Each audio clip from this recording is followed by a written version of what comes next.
Muy buenas, bienvenidos a mi canal. Hoy tenemos un vídeo distinto al resto de vídeos de mi canal. En el vídeo de hoy no va a haber estadísticas, no va a haber gráficas, sí que van a haber imágenes, pero es un vídeo diferente.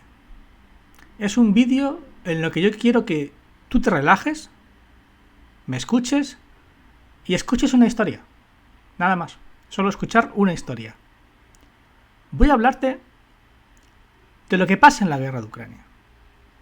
Voy a mencionar cuáles son las razones de esta guerra.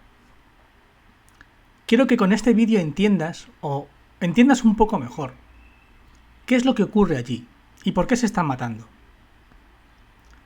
Pero para poder contarte esta historia, tengo que irme muy atrás, muy atrás. Ya que el odio que hay en Ucrania, el odio entre las dos comunidades, viene de muchos siglos de atrás. Y para poder entenderlo, hay que entender su historia. Los orígenes de Ucrania son los orígenes de Rusia. En el siglo VIII, el siglo IX y parte del siglo X, los varagos, que eran una especie de hermanos de los vikingos, fueron explorando los ríos Dnieper y río Volga, buscando rutas comerciales con Oriente, sobre todo querían enlazar con Bizancio. En estas rutas, los vikingos o varagos, como los quieras llamar, realmente eran gente que venían de Suecia, eran escandinavos, fundaron un montón de ciudades. Y una de esas ciudades, cuya importancia fue mayor, fue Kiev.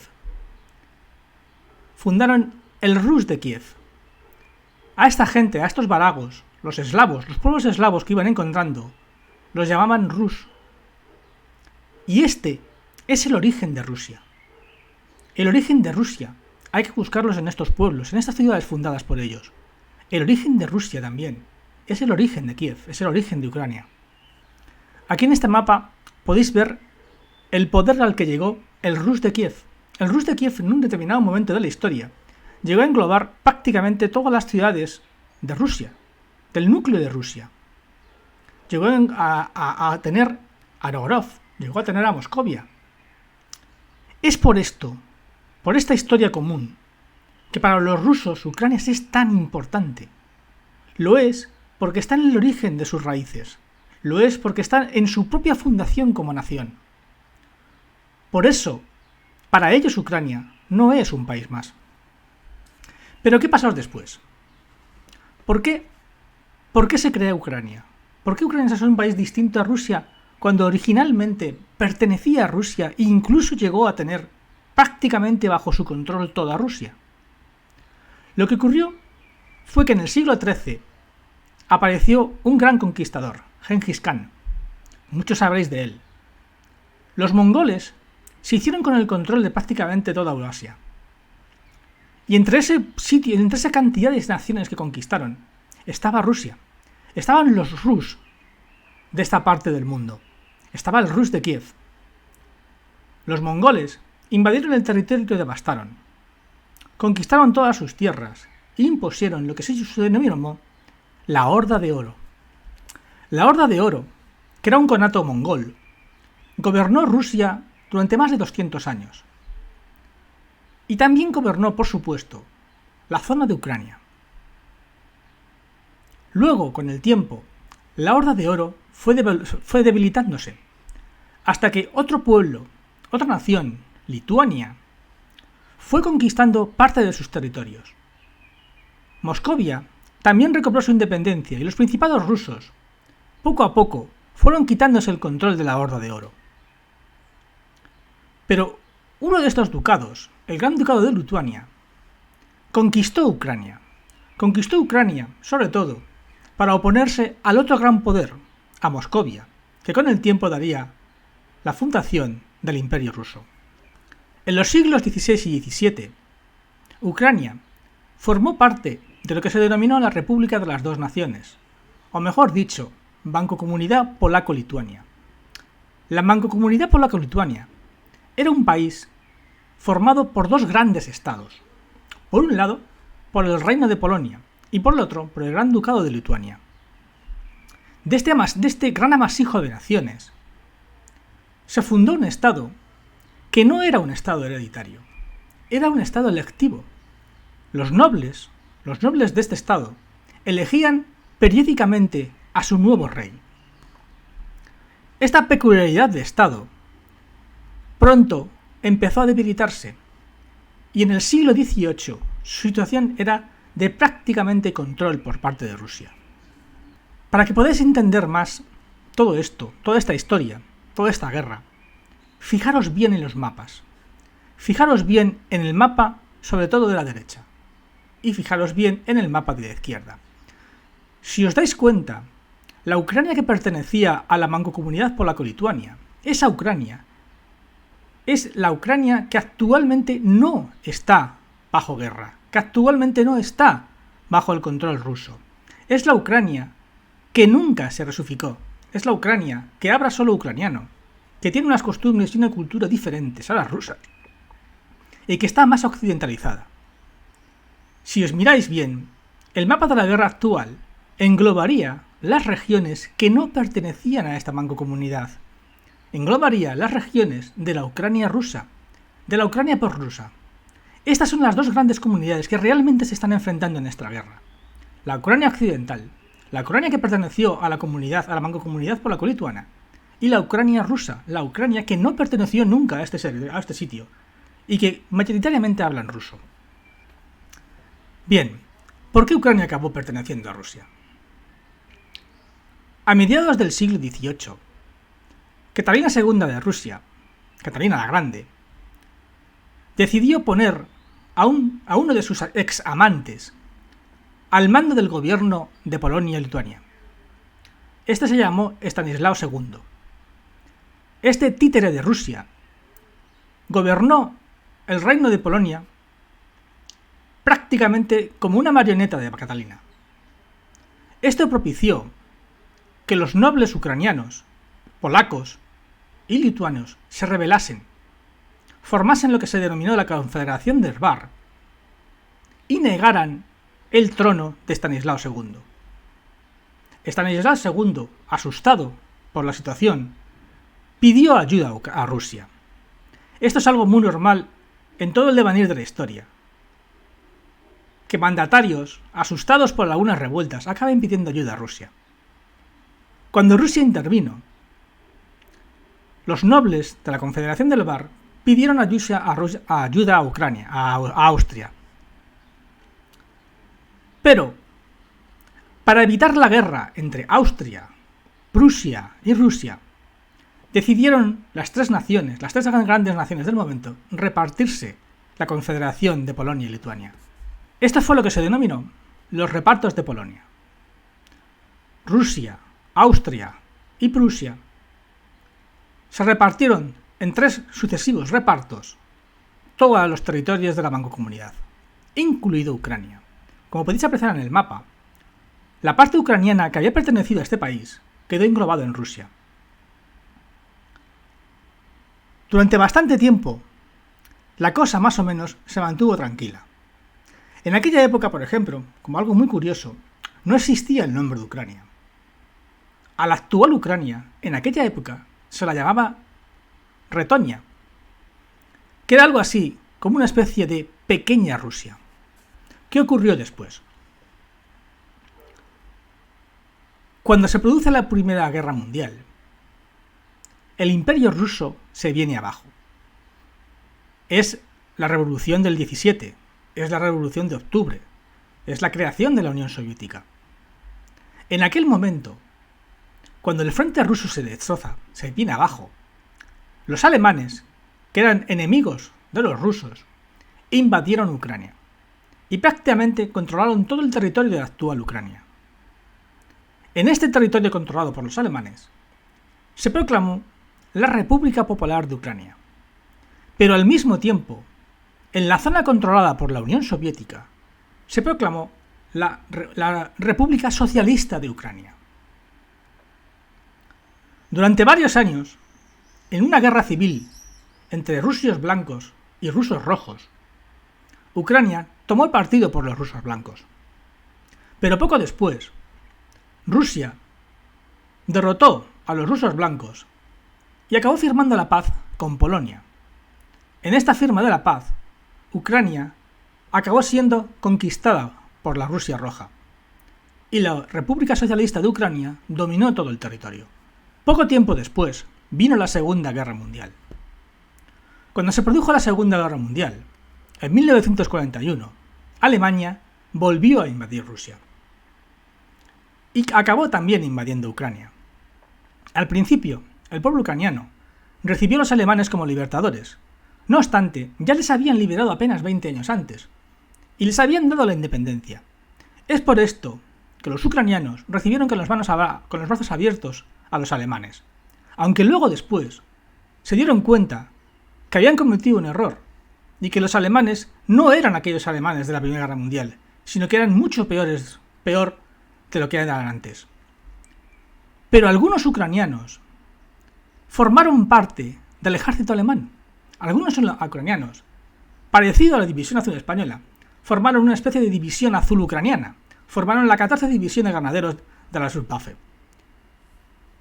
Esta división, estos miles de ucranianos que lucharon al lado de los alemanes, es uno de los gérmenes del problema. Por eso habéis visto muchas veces, en los vídeos de Putin, que se refiere a ucranianos como alemanes, como nazis. La razón fundamental de ello es la participación de muchos ucranianos durante la Segunda Guerra Mundial al lado de los alemanes. Pero ¿qué pasó después? Una vez terminada la Segunda Guerra Mundial, parte de los territorios ucranianos que habían quedado bajo control polaco volvieron a Ucrania. Además, se anexionaron algunos territorios de Rumanía. Y, tiempo después, cuando muere Stalin en 1954, Khrushchev decide que para ganarse la confianza del pueblo ucraniano, anexionar Crimea a Ucrania. Esto es muy importante, porque hasta ese momento, hasta 1954, Crimea pertenecía a Rusia, no pertenecía a Ucrania.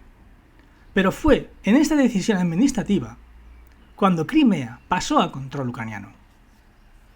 ¿Qué ocurrió más adelante?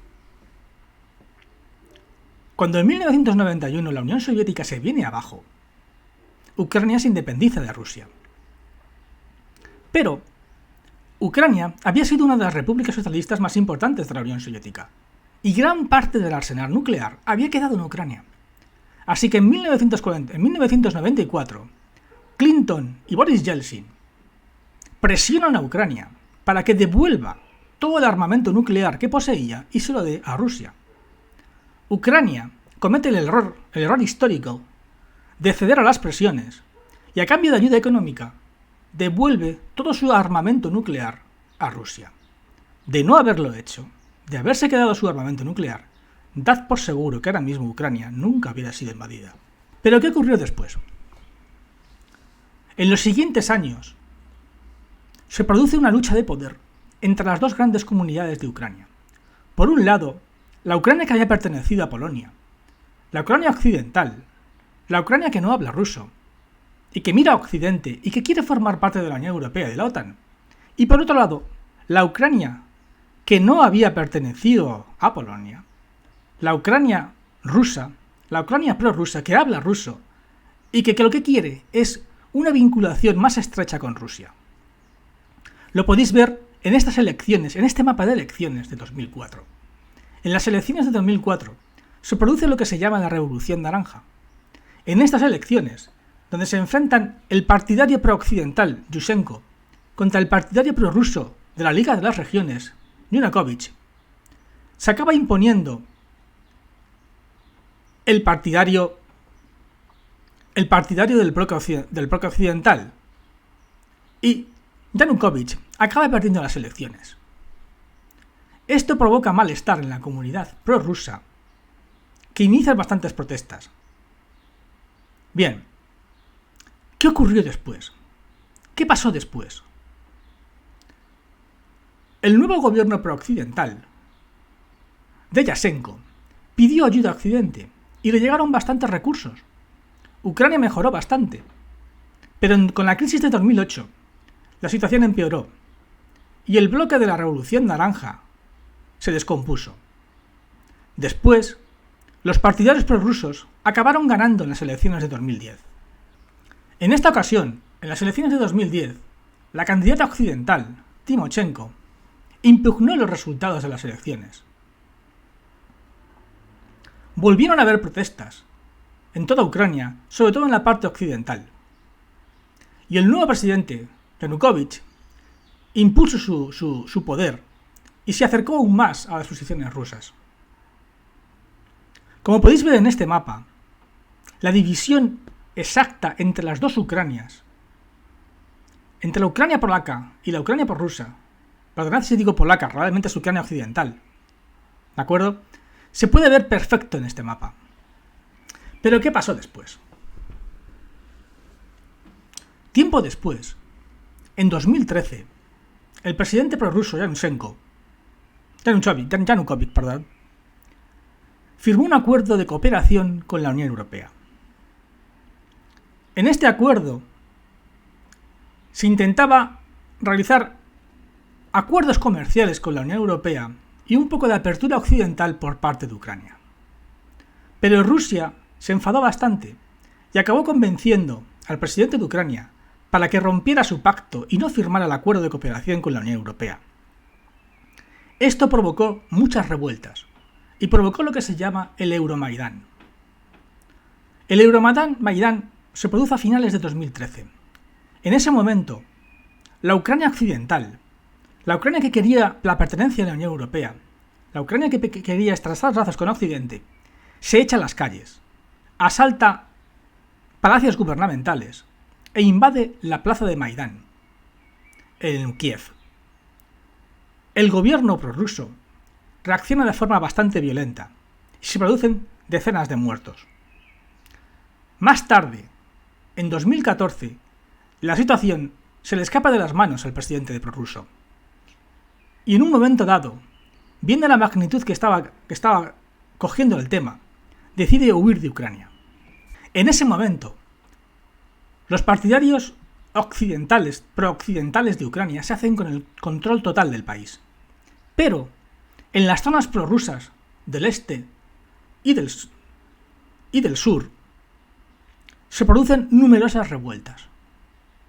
Las más fuertes se producen en Crimea, donde se expulsa al gobernador prooccidental y se proclama su propia independencia. También se producen levantamientos populares en Odessa, en Kharkov y en el Donbass, donde incluso se proclaman repúblicas populares, como la República Popular de Lugansk, la República Popular de Donetsk, la República Popular de Kharkov o la República Popular de Odessa. Las repúblicas populares de Odessa o de Kharkov son rápidamente reprimidas por el ejército ucraniano, pero las repúblicas populares de la zona del Donbass, con ayuda prorrusa, con ayuda militar rusa, consiguen defenderse de los ucranianos y consiguen generar un estado de semi-independencia. En la parte de Crimea, que pide ayuda militar a Rusia, los rusos envían soldados y acaban anexionando Crimea. Eso imagino que todos lo sabréis. Pero ¿por qué interesa tanto esta zona de Ucrania? ¿Por qué Rusia envía tropas? ¿Por qué ocurre todo esto? Fijaros en este mapa. Aquí podéis ver claramente las centrales nucleares de Ucrania. La zona sur y la zona este de Ucrania no solamente es que sean prorrusas, es que además tienen muchísimas centrales eléctricas, tienen muchísimas centrales nucleares que son objetivo de los rusos. Y no solamente el tema energético está aquí en juego, también el tema económico. Si miráis bien este mapa, podréis ver claramente cómo la Ucrania prorrusa es económicamente más rica, tiene más economía productiva que la Ucrania occidental. Es otra de las razones de por qué hay tanto interés en esta zona. Porque la zona rusa, la zona prorrusa de Ucrania, es muy rica industrialmente. Es por eso otra de las razones por las que Rusia invade Ucrania. Pero ¿cuál era el objetivo de Rusia? ¿Por qué invadió Ucrania? Para entender el objetivo y la invasión, hay que ver antes lo que hizo Rusia en 2008. En 2008, Rusia invadió Georgia. Hizo algo muy parecido a lo que ha hecho en Ucrania. En Georgia, al igual que pasa en Ucrania, hay zonas del país que son prorrusos. Y en este caso, las repúblicas autónomas de Abjasia y Osetia del Sur se proclamaron independientes de Georgia y lo que hizo Rusia fue enviar tropas y asegurar su control. Esto es lo mismo que imagino pensó Putin que podría ocurrir en Ucrania. Podría invadir el territorio, controlar las zonas prorrusas de Ucrania y, al igual que había pasado en Georgia, quedárselas con ellas. El problema es que en este caso, al contrario de lo que pasó en la invasión de Georgia, Occidente sí que reaccionó con mucha más fuerza, envió ayuda militar a Ucrania e impidió que Rusia se hiciese con el control de la zona prorrusa. Y este mapa muestra más o menos la situación actual. Como podéis ver, la zona rusa coincide prácticamente exactamente, la zona de control ruso coincide con gran parte del territorio prorruso de Ucrania. ¿Cómo va a terminar todo esto? Yo espero y deseo que ambas comunidades, la comunidad pro-occidental de Ucrania y la comunidad prorrusa de Ucrania, acaben llegando a algún tipo de acuerdo, se acabe llegando a algún tipo de firma de paz, como ha pasado en otros conflictos, como ha pasado en Yugoslavia, o como pasó también en Georgia, y acabemos alcanzando una paz, y esta gente, por fin, puedan convivir tranquilos. Bueno, espero que con este vídeo, un poco más largo de lo normal, hayas podido entender mejor qué está ocurriendo en Ucrania, qué es lo que está pasando en Ucrania, por qué esta guerra, por qué esta lucha entre ambas comunidades, por qué se están peleando ucranianos que siempre han pertenecido o han sido de origen más occidental contra otros ucranianos que cuyas raíces y cuya forma de pensar es más prorrusa. Bueno, ahora vamos a dar tiempo a las preguntas. ¿Cómo está la situación realmente? Porque no me fío de nadie. Bueno, precisamente he hecho este vídeo por eso. He hecho este vídeo porque hay mucha desinformación. Desde Occidente, mucha gente que solo vea la televisión probablemente pensará que esto es una invasión de un país tranquilo, que estaba tranquilo viviendo su vida normalmente y fue invadido. Pero si has visto el vídeo, y has visto los mapas, habrás entendido que esto no es así, que es un país donde el 50% de la población es prorrusa y el otro 50% es pro-occidental. Prácticamente a la mitad del país es de una comunidad y la otra mitad es de la otra comunidad. Esto realmente es mucho más guerra civil que guerra de invasión. Aquí hay muchos más componentes de los que se ha dicho en la televisión. Por eso también hago este vídeo, para que podáis entenderlo, y la única forma de entenderlo es comprender su historia. ¿Quién está ganando? No lo sé, porque ambos bandos están luchando. Tanto los ucranianos pro-occidentales como los ucranianos pro-rusos están combatiendo en esta guerra. Occidente está enviando muchísimo material y Rusia, gracias sobre todo a los temas económicos que ha firmado con China y con la India, que le están dando mucho oxígeno para comprar armas y para poder resistir, también está luchando en su zona. Para saber cómo va a quedar el mapa de Ucrania, saber las multinacionales que van a apoderarse de sus recursos. Eso es difícil, porque esos acuerdos no se saben hasta después. Ahora mismo es imposible saber si va a haber multinacionales que vayan a coger zonas o no lo sé. Es muy difícil de saber eso ahora mismo. Yo pienso que esto acaba como Yugoslavia. O sea, es mi opinión. Esto acaba con un acuerdo. Esto acaba con un acuerdo de paz. Imagino que Rusia renunciará. Probablemente se creen unas zonas autónomas en Ucrania y Ucrania renunciará al control de esas zonas autónomas a cambio de que Rusia renuncie a anexionarlos. Creo que más o menos ese es el final de la guerra. Puede ser un final de desgaste, puede ser una guerra. ¿Qué es que se está convirtiendo en una guerra de desgaste? Es que puede ser perfectamente una guerra de desgaste. Ten en cuenta la forma de pensar rusa. Los rusos, desde la guerra de Chechenia, su forma de conquistar es arrasando. Ellos arrasan con lo que está pasando en Belmut. Ellos arrasan una ciudad y la conquistan. Es lo que hicieron en Siria o lo que hicieron en Chechenia. Y estoy convencido que sí, que esta guerra es una guerra larga. O sea, podemos acabar teniendo otro año más de guerra perfectamente. Xi Jinping sabe este final. Yo creo que China es la nación más interesada en que esto se termine. Lo que pasa es que, claro, China, para conseguir que esto se termine, Rusia tiene que ganar algo. O sea, no puede acabar con una victoria total de Occidente. Entonces esto imagino que llegarán que al final con la mediación china puede ser que se consiga algún tipo de acuerdo o de paz, no lo sé. Es un tema muy complicado. ¿China quiere la paz con Ucrania? Yo creo que sí. Yo pienso que sí. A China salir en la fotografía como la gran triunfadora, el gran país que consigue la paz en Ucrania, le vendría muy bien internacionalmente. Ya tiene lo que quiere. China lo que quería sacar al dólar de las transacciones con el petróleo, ya lo tiene. ¿Ahora qué le puede interesar más a China? Pues una paz en Ucrania en la que Rusia consiga unos territorios de forma autónoma o de alguna manera y salga como también vencedor o salga beneficiado de esta guerra y ellos salgan como el gran país que ha conseguido la paz. ¿La desnazificación de la que siempre habla Putin es cierto o es una excusa? Lo has visto en el vídeo.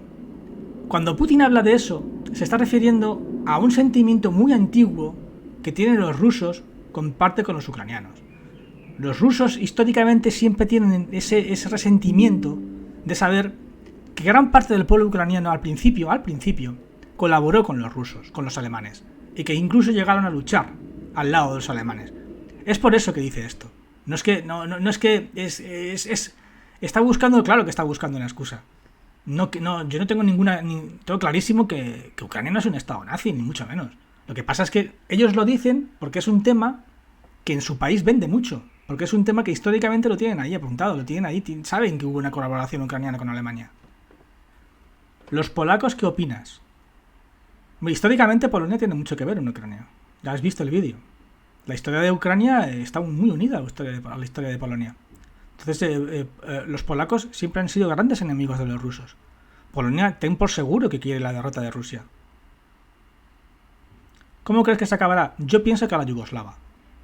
Yo pienso que esta guerra termina con un acuerdo yugoslavo. O sea, un acuerdo en el que imagino que Rusia va a renunciar a la anexión de estos territorios, de los territorios que la controla, y que a cambio probablemente Ucrania renuncie al control total de los territorios. A cambio probablemente se produzca una especie de zonas autónomas, como por ejemplo en Georgia o como por ejemplo en Yugoslavia con la zona de Bosnia. Bueno, chicos, pues ya doy por terminado el vídeo, ¿vale? Venga, hasta otra.